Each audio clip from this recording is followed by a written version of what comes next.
ശ്രീ ഹരിലാൽ നമുക്കൊപ്പമുണ്ട്. അദ്ദേഹം KCB workers association general സെക്രട്ടറിയാണ്. ശ്രീ ഹരിലാൽ, ഇവിടെ മന്ത്രി ഉദ്ദേശിച്ചത് എന്തായിരിക്കാം എന്നതിൽ ഒരു അവ്യക്തതയുണ്ട്. അതായത് ഇപ്പോൾ ഈ രണ്ടുപേരും ആക്രമിച്ചു എന്ന് പറയുന്ന രണ്ടുപേരും റിമാൻഡിലാണ്. പിന്നെ ബാക്കി വീട്ടിലുള്ളത് മാതാപിതാക്കളാണ്. അവർ വൃദ്ധരാണ്, രോഗികളാണ്. നമ്മൾ കണ്ടല്ലോ അവരുടെ അവസ്ഥ എന്താണ് എന്നുള്ളത്. ആരെ ഭയപ്പെട്ടിട്ടാണ് ഇങ്ങനെ ഒരു നിലപാട് മന്ത്രി സ്വീകരിച്ചത്? ഇപ്പോൾ KCB ചെയർമാൻ്റെ വാർത്താക്കുറിപ്പ് വരുമ്പോഴും ഇത് തന്നെയാണ് പറയുന്നത്. ഉറപ്പ് കിട്ടണം, കണ്ടീഷണലാണ്. വൈദ്യുതി പുനഃസ്ഥാപിക്കാൻ തയ്യാറാണ്, പൈസയൊക്കെ അടച്ചിട്ടുണ്ട്. പക്ഷേ അല്ല, ഇങ്ങനെ ഒരു കണ്ടീഷൻ മുന്നോട്ട് വെച്ചിരിക്കുകയാണ്. ആരെ പേടിച്ചിട്ടാണ്? അത് പറയാൻ മന്ത്രിയാണേലും ചെയർമാനാണേലും പറയാൻ നിരവധിയായ കാരണങ്ങളുണ്ട്. ഇപ്പോൾ ഈ പ്രതികളുടെ ഉമ്മ തന്നെ ചില കാര്യങ്ങൾ വിശദീകരിച്ചല്ലോ. അതിനിടയിൽ തന്നെ ചില സത്യം വന്നിട്ടുണ്ട്. ഞങ്ങളുടെ ഇങ്ങനെ മുടങ്ങിയാൽ വന്ന് പറയാറുണ്ട് എന്ന് പറയുന്നുണ്ട്. നമ്മളത് ശ്രദ്ധിച്ചാൽ മനസ്സിലാവും. ഇത് സ്ഥിരമായി സംഭവിക്കുന്നൊരു സംഗതിയാണെന്ന് പറയുന്നത് വസ്തുതയാണ്. മീഡിയയ്ക്ക് തന്നെ ഈ കൺസ്യൂമർ വെച്ചിട്ട് ഡേറ്റ എടുത്താൽ മനസ്സിലാകും. നിരവധി തവണ ഡിഫാൾട്ടറായി ഫിസിക്കലായി DC ചെയ്തതിന് ശേഷമാണ് ഇവരടയ്ക്കാറുള്ളത്. ഇത് പല ഘട്ടത്തിലും ഈ അജ്മലും സഹോദരനും പിന്നെ അവരുടെ സുഹൃത്തുക്കളുമൊക്കെ ഇലക്ട്രിസിറ്റി ജീവനക്കാരെ കയ്യേറ്റം ചെയ്യാനും മുതിർന്നിട്ടുണ്ട്. സാധാരണഗതിയിൽ ഇപ്പോൾ ഇത് കേട്ടുകൊണ്ടിരിക്കുന്ന കേരളീയ സമൂഹത്തിന് ഉപഭോക്താക്കൾക്കറിയാം, നേരെ ചെന്ന് ലൈനിൽ ആരുടെയും കട്ട് ചെയ്യുകയല്ല ചെയ്യുന്നത്. പലപ്പോഴും നമ്മൾ ഒരു തവണ മറന്നു പോകുന്നവർ അല്ലെങ്കിൽ ഓർമ്മപ്പെടുത്തിക്കൊണ്ട് തന്നെ ചെയ്യുന്നുണ്ട്. അതിലുപരി നിരവധി തവണ ചെന്ന് പറഞ്ഞ് നമ്മൾ ആ പ്രിമിസിസിലെ ഫ്യൂസ് വരെ ഊരിക്കൊണ്ടു പോകുന്നുണ്ട്. അല്ലാതെ നമ്മൾ പോസ്റ്റ് കയറി കട്ട് ചെയ്യില്ല. പലതവണ ഇവരെ കായികമായി ആക്രമിക്കാൻ തയ്യാറായതിനെ തുടർന്നാണ് അവരുടെ പ്രിമിസിസിലെ മീറ്ററിൽ നിന്നോ അല്ലെങ്കിൽ ഫ്യൂസ് കട്ടൗട്ടർ ഫ്യൂസിൽ നിന്നോ ഊരാതെ പോസ്റ്റയിൽ കയറി കട്ട് ചെയ്യുന്ന അവസ്ഥ വന്നത്. അതുമാത്രമല്ല, കട്ട് ചെയ്തതിന് ശേഷം ഇവർ ഓൺലൈൻ പണം അടച്ചെന്നറിഞ്ഞിട്ട് ജീവനക്കാർ താമസമിനാ പോയി ആ കണക്ഷൻ പുനഃസ്ഥാപിക്കാൻ ചെല്ലുമ്പോഴാണ് തല്ലുന്നത്.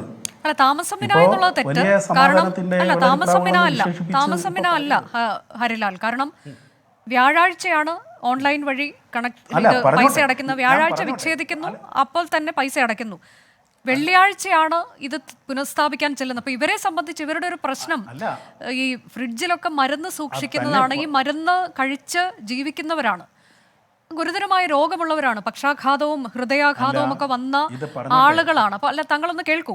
അപ്പൊ അതുകൊണ്ട് തന്നെ അവർക്ക് 1 മണിക്കൂർ എന്ന് പറയുന്നത് വളരെ പ്രധാനപ്പെട്ടതാണ്. കൃത്യമായി പണം അടയ്ക്കുക എന്നുള്ളത് ഒരു ഉപഭോക്താവിന്റെ കടമയാണ്. അത് ഞാൻ എടുത്തെടുത്ത് പറയുകയാണ്. പക്ഷെ അത് മറന്നുപോയി. ശരി, പണം അടച്ചു കഴിയുമ്പോൾ പിന്നെ താമസം വിനാ താങ്കൾ പറഞ്ഞതുപോലെ അത് റീകണക്ട് ചെയ്ത് കൊടുക്കേണ്ടേ? പറഞ്ഞോട്ടെ. അതെന്ന് പറഞ്ഞാൽ നമ്മൾ കണക്ഷൻ്റെ ബാക്കി വർക്കിലൂടെ നിൽക്കുകയാണല്ലോ. ജീവനക്കാർ ഫീൽഡിൽ നിൽക്കുന്നവരാണ്. പണം അടച്ചു കഴിഞ്ഞാൽ ഇത് ഓഫീസിൽ വന്നും ഇല്ല ഇവിടെ നിന്ന് ഇൻഫർമേഷൻ കിട്ടുന്നതനുസരിച്ച് നിൽക്കുന്ന ജോലി തീർത്തിട്ടാണ് ചെയ്യാൻ കഴിയുക. 1. 2, ഇവിടെ അവർ തന്നെ പറഞ്ഞു ഈ ഒരു കണക്ഷനല്ല 15-ൽ പരം കണക്ഷൻ അവർ കൊണ്ടുവന്ന് പറഞ്ഞു.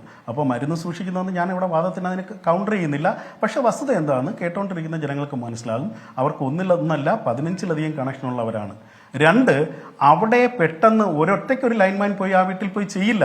കാരണം ഇതിന് മുന്നേ ഉള്ള ഈ കയ്യേറ്റത്തിന്റെയും ഭീഷണിയുടെയും നിൽക്കുന്നതിന്റെ പേരിൽ കൂടുതൽ ജീവനക്കാരും കൂടി ഇല്ലാതെ ആ വീട്ടിലേക്ക് പോകാൻ ധൈര്യപ്പെടുന്നില്ല. മനസ്സിലാവും. ഇവിടെ തന്നെ അത് തന്നെ പറഞ്ഞേ, ഒരാൾ ഒറ്റയ്ക്ക് പോയി ചെയ്യാൻ കഴിയില്ല. അത് ആ ഉപദ്രവിച്ചതിന് ശേഷം ഒന്ന് കേൾക്കൂ. ഉപദ്രവിച്ചതിന് ശേഷം തൊട്ടടുത്ത ദിവസം ഈ ജീവനക്കാർ അവിടെ അസിസ്റ്റന്റ് എഞ്ചിനീയറെ അറിയിച്ചു, പരാതി കൊടുത്തു. പരാതി പോലീസ് സ്റ്റേഷനിൽ ചെന്നത് എനിക്കെതിരെ പരാതി കൊടുക്കാനായോ എന്ന് ചോദിച്ച് ഭീഷണിയുമായിട്ടാണ് ആ ഓഫീസിലേക്ക് കടന്നു ചെല്ലുമ്പോൾ കൈ കരുതിയിരുന്ന സാധനങ്ങളെ കുറിച്ച് നമുക്കറിയാമല്ലോ. പഴയ മീൻകറിയും ആ വീട്ടിലെ വേസ്റ്റ് വെള്ളവും ഒക്കെ പ്രത്യേക പാത്രത്തിൽ കരുതി കൊണ്ടുവന്ന് അസിസ്റ്റന്റ് എഞ്ചിനീയറുടെ തലവഴി ഒഴിക്കുകയും അതോടൊപ്പം ഉള്ള ജീവനക്കാരെ തല്ലുകയുമാണ് ചെയ്യുന്നത്. രാവിലെ അവിടെ നടക്കുന്ന കാര്യം എന്താണ്? കോഴിക്കോടിൻ്റെ തിരുവമ്പാടി മാത്രമല്ല വിവിധ ഭാഗങ്ങളിൽ സപ്ലൈ പോയിട്ടുണ്ട്, അതുപോലെ മെയിൻ്റനൻസ് ഓഫീസിട്ടുണ്ട്. അത്തരം ജോലികൾ ക്രമീകരിക്കുന്ന ജോലിയാണ് ഈ സൺറൈസ് മീറ്റിംഗ് എന്ന് പറയുന്നത്. അപ്പോൾ നമുക്കവിടെ ഇപ്പം തന്നെ നിങ്ങൾക്ക് പരിശോധിച്ചാൽ മനസ്സിലാകും, പൂർണ്ണമായും ജീവനക്കാരുടെ ലഭ്യമല്ലാതെ ഉള്ള തൊഴിലാളികൾ ഇതെല്ലാം ഏറ്റെടുത്ത് ചെയ്യുമ്പോൾ ആ ജോലി ക്രമീകരണം നടക്കുന്നതിനിടയിലേക്ക് കടന്നു ചെന്നിട്ടാണ് ഈ പറഞ്ഞ അക്രമം കാട്ടിയത്. ഇതെല്ലാം ജീവനക്കാർ വീഡിയോ സഹിതം എടുത്തിട്ടുണ്ട്. ഇദ്ദേഹത്തിന് പേടിയുള്ളത് കൊണ്ട് മറ്റാരും അദ്ദേഹത്തിനെ തടയാൻ പോലും തയ്യാറാകുന്നില്ല. പോലീസ് വന്നതിന് ശേഷമാണ് ജീവനക്കാരുടെ വാങ്ങി തല്ലി പൊട്ടിക്കുന്നത് നമ്മൾ ദൃശ്യങ്ങളിലൂടെ കാണുകയാണ്. ഹരിലാൽ, ഇപ്പോ അജ്മലും സഹോദരനും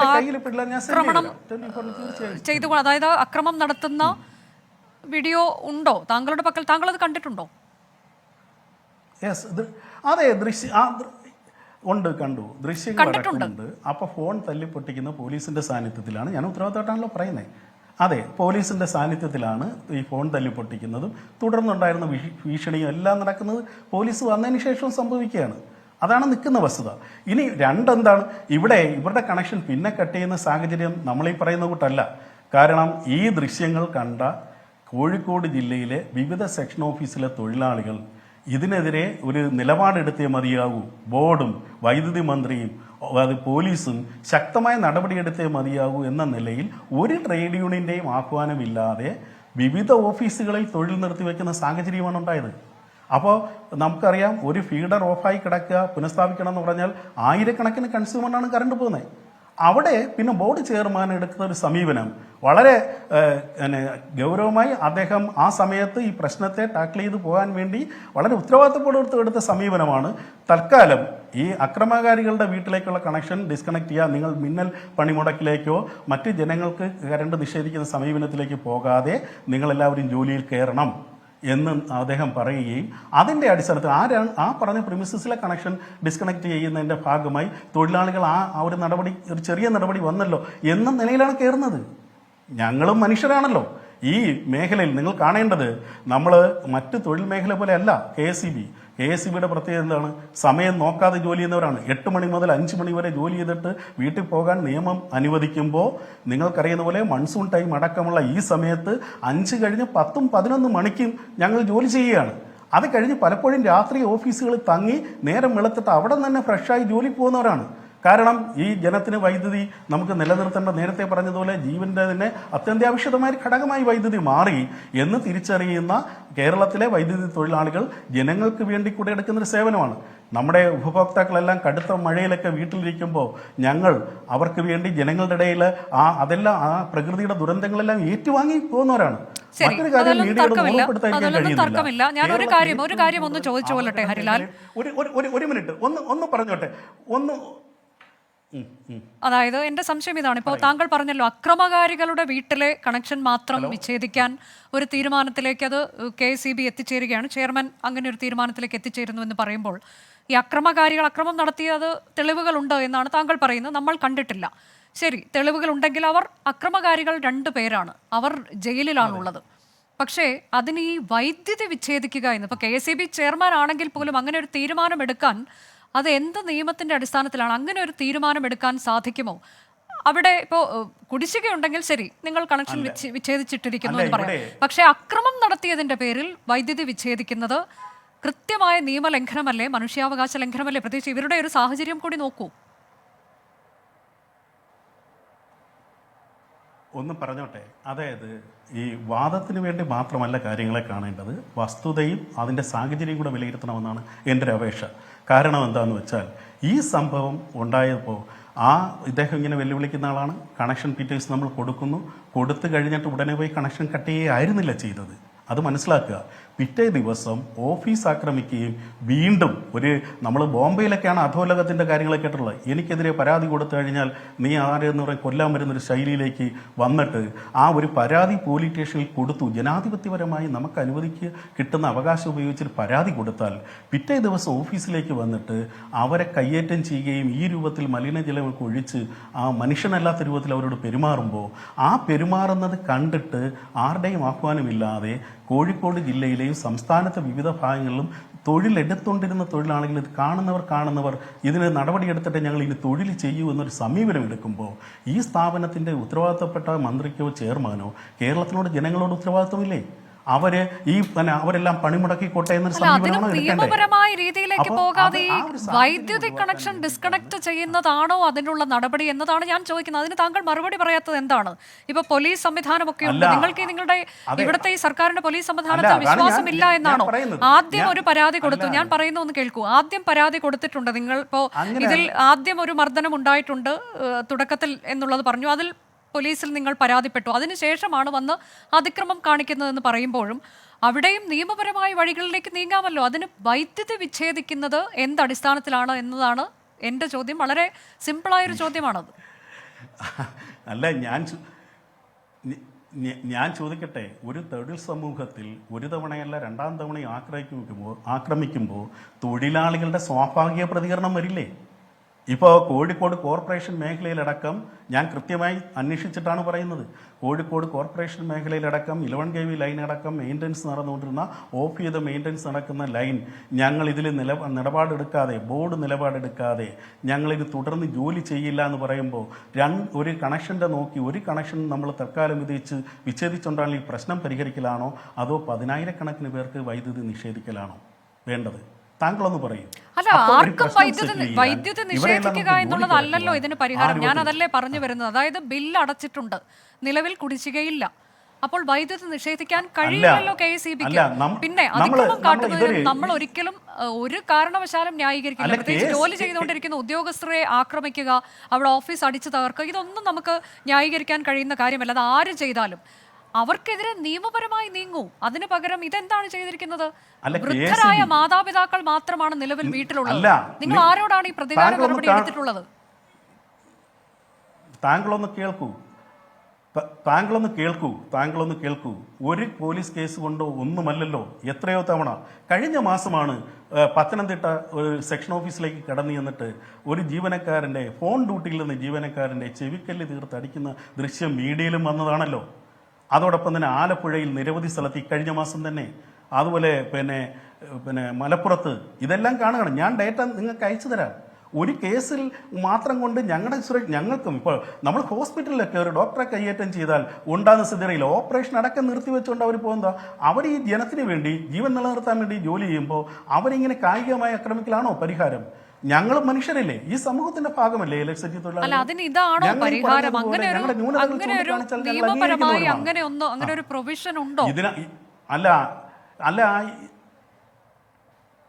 അല്ല, നിയമത്തിന്റെ പ്രൊവിഷൻ അപ്പുറത്ത് പ്രതിഷേധത്തിന്റെ തലം ഉയർന്നു വരികയാണ്. അതാണ് ഞാൻ ആദ്യമേ സൂചിപ്പിച്ചത്. ആരുടെയും ആഹ്വാനമില്ലാതെ ഒരു ട്രേഡ് യൂണിയനും, CITU ആകട്ടെ, INTUC ആകട്ടെ, അല്ലെങ്കിൽ AITC ആകട്ടെ, BMS ആകട്ടെ, ഒരു യൂണിയനും ഞങ്ങൾ പണിയെന്ന് വിട്ടു നിൽക്കാൻ ആഹ്വാനം ചെയ്തില്ല. യൂണിയനുകൾക്കപ്പുറം തൊഴിലാളികൾ അങ്ങനെ നിലയെടുക്കുകയായിരുന്നു. നിങ്ങൾ അന്വേഷിച്ച് മനസ്സിലാക്കേണ്ടതാണ്. ആ രൂപത്തിൽ തൊഴിലാളികൾ പ്രതികരിക്കുന്നതാ. പലപ്പോഴും പൊതുസമൂഹത്തിന് വേണ്ടി നിങ്ങളിത് സഹിക്കൂ, നാം പോലീസിന് കേസ് കൊടുത്തു, പോലീസ് അവരെ നിയമ നടപടിക്ക് വിധേയമാക്കും എന്നൊക്കെ ഈ സംഘടിത ട്രേഡ് യൂണിയൻ പ്രസ്ഥാനങ്ങളൊക്കെ അവരെ പഠിപ്പിച്ച് ഇല്ലെങ്കിൽ ആശ്വസിപ്പിച്ച് തൊഴിലിനിറക്കുമ്പോൾ ഞങ്ങളുടെ പിടിക്കപ്പുറത്തോട്ട് തൊഴിലാളികൾ പോവുകയാണ്. കാര്യം എന്താണെന്ന് വെച്ചാൽ അവനും മനുഷ്യനാണ്, അവനും പ്രതികരണശേഷി ഉണ്ട്, അവരിലും ഉണ്ടല്ലോ ഒരു വികാരവും ചിന്തയും ഒക്കെ. അങ്ങനെ വരുമ്പോൾ അതൊരു വിഷയമായി തീരാതിരിക്കാൻ വേണ്ടിയിട്ടാണ് നമ്മൾ ഈ ഒരു നിലയെടുത്തത്. KECBയുടെ ഇത്തരം ഒരു നില. അല്ലാതെ നമ്മളറിയുന്നില്ല, ഒരു വിഷയം വന്നാൽ 99 പേർക്ക് ആശ്വാസം കൊടുത്തുകൊണ്ട് ഒരു വിഷയമാണ്, ഒരാളുടെ വിഷയമാണെങ്കിൽ ആ ഒരു വിഷയം പരിഹരിച്ചാൽ മതിയല്ലോ. ഇപ്പോൾ ഈ ചർച്ചയിൽ പങ്കെടുക്കുന്ന അജ്മലിൻ്റെ മാതാവ് ഒക്കെ പറയുന്നൊരു കാര്യമുണ്ട്, മരുന്ന് സൂക്ഷിക്കാൻ കഴിയില്ല. പക്ഷേ എന്താ വസ്തുത? അവിടെ തന്നെ അവർക്ക് 15-നടുത്ത് കണക്ഷനുണ്ട്. ഞങ്ങളതിൻ്റെ ഡേറ്റ എടുത്തു. അപ്പോൾ മരുന്ന് സൂക്ഷിക്കാൻ കഴിയല്ല. ഈ അവസരത്തെ ജനത്തിൻ്റെ മുന്നിൽ വെച്ചുകൊണ്ട് വിലപേശുകയും ഇത്തരമൊരു ക്രിമിനൽ പ്രവർത്തനം നടത്തിയവരെ ന്യായീകരിക്കാനുള്ള ശ്രമമാണ്. ഈ ചർച്ച നല്ലത് തന്നെയാണ്. കേരളീയ സമൂഹം ചിന്തിക്കേണ്ടതുണ്ട്. അതിനെനിക്കൊരു കാര്യം പറയാനുള്ളത് ഹരിലാൽ, ഞാൻ ഒരിക്കൽ കൂടി പറയുകയാണ്, അതിക്രമം നടത്തിയിട്ടുണ്ടെങ്കിൽ അല്ലെങ്കിൽ ഉദ്യോഗസ്ഥർക്ക് നേരെ എന്തെങ്കിലും തരത്തിൽ അതിക്രമം കാട്ടിയിട്ടുണ്ടെങ്കിൽ, ഇപ്പം പഴയ ഭക്ഷണം ഒഴിക്കുകയും മാലിന്യം കൊണ്ട് അഭിഷേകം ചെയ്യുകയും അത്തരത്തിലേക്കാണെങ്കിലും, ഓഫീസിൽ അതിക്രമം നടത്തുന്നു, കമ്പ്യൂട്ടർ അടിച്ചു തകർക്കുന്നു, ഇങ്ങനെയൊക്കെയുള്ള ഒരു കാര്യവും നമ്മൾ ഒരിക്കലും അതിനെയൊന്നും ന്യായീകരിക്കില്ല. അവർ ജോലി ചെയ്യുന്ന ആളുകളാണ്. പ്രത്യേകിച്ച് KECB ഉദ്യോഗസ്ഥരൊക്കെ ജോലി ചെയ്യുന്നത് നമുക്കറിയാം എങ്ങനെയാണ് എന്നുള്ളത്. താങ്കൾ പറഞ്ഞതുപോലെ പല അനുഭവങ്ങളും ഇങ്ങനെ ഉണ്ടായിട്ടുണ്ട് പല ഓഫീസുകളിലും എന്നതും നമുക്കറിയാം. പക്ഷെ ഇവിടെ ഈ ചെയ്തിരിക്കുന്നത് നിയമപരമാണോ, അത് ന്യായമാണോ എന്നുള്ളത് മാത്രമാണ്. കാരണം ഈ വീട്ടിൽ ആരാണ് ബാക്കിയുള്ളത്? 2 വൃദ്ധരായ മാതാപിതാക്കൾ. അപ്പോൾ തൊഴിലാളികൾക്ക് പ്രതിഷേധമുണ്ട് എന്നതിൻ്റെ പേരിൽ ഈ ചെയ്തിരിക്കുന്നതിനെ താങ്കൾ എന്തുകൊണ്ട് ന്യായീകരിക്കുന്നു എന്നുള്ളതാണ്. എനിക്ക് ഇനിയും അതിന് കൃത്യമായൊരു ഉത്തരം താങ്കൾ തരുന്നില്ല. കാരണം അത് നിയമപരമല്ല എന്നത് താങ്കൾക്കറിയാം. പക്ഷെ തൊഴിലാളികളുടെ പ്രതിഷേധം എന്നുള്ളത് മാത്രമാണ് താങ്കളുടെ പോയിന്റായി താങ്കൾ ഇവിടെ മുന്നോട്ട് വെച്ചിട്ടുള്ളത്. അല്ല, ഞാനൊന്ന് പറഞ്ഞോട്ടെ. ഈ എൻ്റെ കുട്ടികളാണെങ്കിൽ പോലും ഇത്തരം സന്ദർഭങ്ങൾ പലതവണ ചെയ്യുമ്പോൾ ഈ മാതാപിതാക്കൾ അവരെ ഒന്ന് നിരുത്സാഹപ്പെടുത്തുവാനോ ശാസിക്കാനോ പോലും തയ്യാറായിട്ടില്ല എന്നുള്ളതാണ് വസ്തുത. അങ്ങനെയാകുമായിരുന്നു. ഇപ്പോൾ പറഞ്ഞു, എൻ്റെ മക്കളോട് ചോദിച്ചോ പറഞ്ഞു, ഒന്നും ചെയ്തില്ല, അവർ നിഷ്കളങ്കരാണെന്ന് വാദിക്കുകയാണ്. ഇത് വളം വെച്ച് കൊടുക്കുന്നത് വീണ്ടും ഇത്തരം പ്രവൃത്തികൾക്കാണ്. അതല്ലെങ്കിൽ ഈ പറ്റിപ്പോയ വിഷയങ്ങളിൽ നമ്മൾ ഇനി ഉണ്ടാകാൻ പാടില്ലാത്തതാണ്. പറയുന്നുണ്ടായിരുന്നു ഹരിലാൽ. അങ്ങനെയെങ്കിൽ എന്തുകൊണ്ടാണ് നിങ്ങൾ ഇതിന്റെ ഈ ദൃശ്യങ്ങളൊക്കെ പുറത്തുവിടാത്തത് എന്തുകൊണ്ടാണ്? അതിലെന്തെങ്കിലും നിയന്ത്രണമുണ്ടോ? അല്ല അല്ല അല്ല അത് പോലീസിൻ്റെ കയ്യിലൊക്കെ ഉണ്ടല്ലോ. അവർക്ക് ലഭ്യമായ രേഖ പോലീസിൻ്റെ കയ്യിലുണ്ട്, പോലീസിൻ്റെ കയ്യിലുണ്ട്. നമുക്ക് പിന്നെ ഈ ബാക്കിയുള്ളത് മീഡിയയുടെ രീതിയിൽ ഞങ്ങളൊരു പ്രസ് മീറ്റിംഗ് നടത്തുന്നതിനെക്കുറിച്ച് ഞങ്ങൾ ആലോചിക്കുന്നുണ്ട്. മീഡിയയുടെ ഉണ്ട്, അത് ലഭ്യമായിട്ടുണ്ട്. ഔദ്യോഗിക സ്വഭാവത്തിൽ ലഭിച്ചിട്ടുണ്ടാകില്ല എന്ന് മാത്രമാണ്. പോലീസുകാർക്ക് പോലീസ് സാക്ഷിയാണല്ലോ ഈ രണ്ടാമത്തെ കേസിൽ. ഒരു അവസാനത്തെ പാർട്ടിൽ പോലീസ് സാക്ഷിയാണ്. നിങ്ങൾ അന്വേഷിച്ച് നോക്കൂ.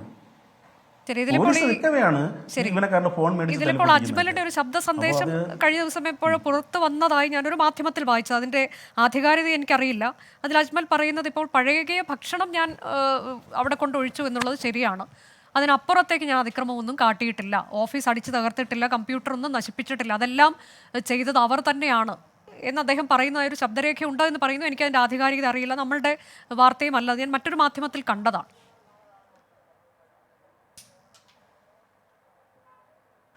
അല്ല, അത് സ്വാഭാവികമായും നമ്മൾ ചെയ്യുന്ന പ്രവർത്തികളെ ന്യായീകരിക്കാൻ വേണ്ടി കുറ്റം ചെയ്യുന്നവർ അപൂർവം പേരാണല്ലോ കുറ്റം സമ്മതിച്ചുകൊണ്ട് വർത്തമാനം പറയുക. അതാണ് അതിൻ്റെ പ്രശ്നം.